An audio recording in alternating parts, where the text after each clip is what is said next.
आतंकी तैयार करना, घुसपैठ करवाकर बड़े हमले करवाना और इल्जाम लगने पर साफ मुकर जाना। दशकों तक पाकिस्तान यही करता रहा है, लेकिन पिछले 5 साल के दौरान पाकिस्तान को उसी भाषा में जवाब मिला जिसे वो बखूबी समझता है, और आगे भी यही होने वाला है। इसीलिए एटम बम वाली पाकिस्तानी जुबान पर ताला लग चुका है। ठीक उसी तरह जिस तरह पाकिस्तान की उधारी वाला मालिक चीन रास्ते पर आया, LAC पर चीन एक बार फिर बातचीत की टेबल पर है। लेकिन ठीक उसी वक्त माओ के मुल्क की विस्तारवादी साजिश का बड़ा खुलासा हुआ है। ये स्पेशल रिपोर्ट देखें आप। Situation is stable and under control. As I mentioned, that talks are underway, and while the talks are underway, there is always hope that through dialogue we will be able to resolve our differences. What happens and whether a situation escalates or not is very difficult to foretell or to predict. But with whatever we have done so far, we are in a position to meet whatever is thrown at us in the future.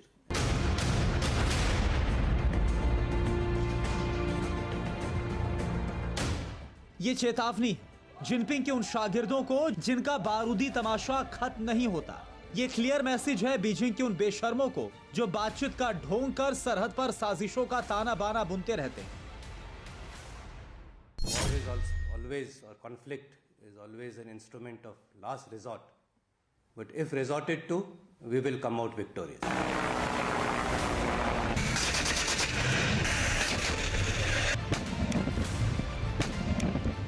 Army chief ने साफ कर दिया है कि हिंदुस्तान अमन चाहता है, लेकिन अगर युद्ध थोपा गया तो दुश्मन का निस्तनाबूद होना तय है।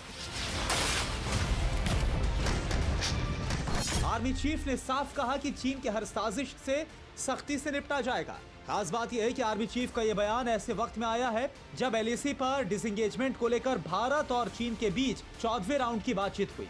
इससे पहले भारत और चीन के बीच पिछले साल अक्टूबर में हुई मीटिंग चीन के अड़ियल रवैये की वजह से बेनतीजा रही थी।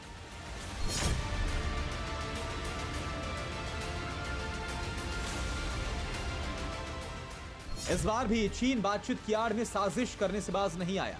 लद्दाख में जब तनातनी खत्म करने को लेकर बातचीत हो रही थी, तब भूटान बॉर्डर पर माओ के वारिसों के विस्तारवाद का सनसनीखेज खुलासा हुआ। हाल ही में जारी हुई कुछ सैटेलाइट फोटोज में सामने आया है कि चीन ने भूटान से लगती विवादित सीमा पर 6 अलग अलग जगह 200 से ज्यादा ढांचे खड़े कर लिए हैं। चौंकाने वाली बात यह है कि इनमें कुछ स्थायी ढांचे हैं जिनमें 2 मंजिला ऊंची इमारतें भी शामिल हैं।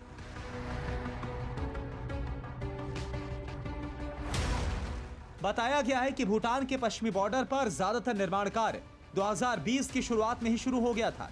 ये वो वक्त था जब पूरी दुनिया कोरोना महामारी के असर से जूझ रही थी। इस दौरान चीन ने भूटान सीमा पर सड़कें बिछाने का काम शुरू किया और इलाके साफ किए।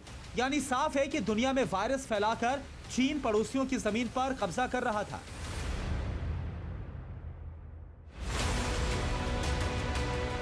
आसमानी कैमरे में कैद माओ के मुल्क के पाप के सबूत से साफ है कि 2020 में चीन ने अपनी गतिविधियां काफी बढ़ा दी।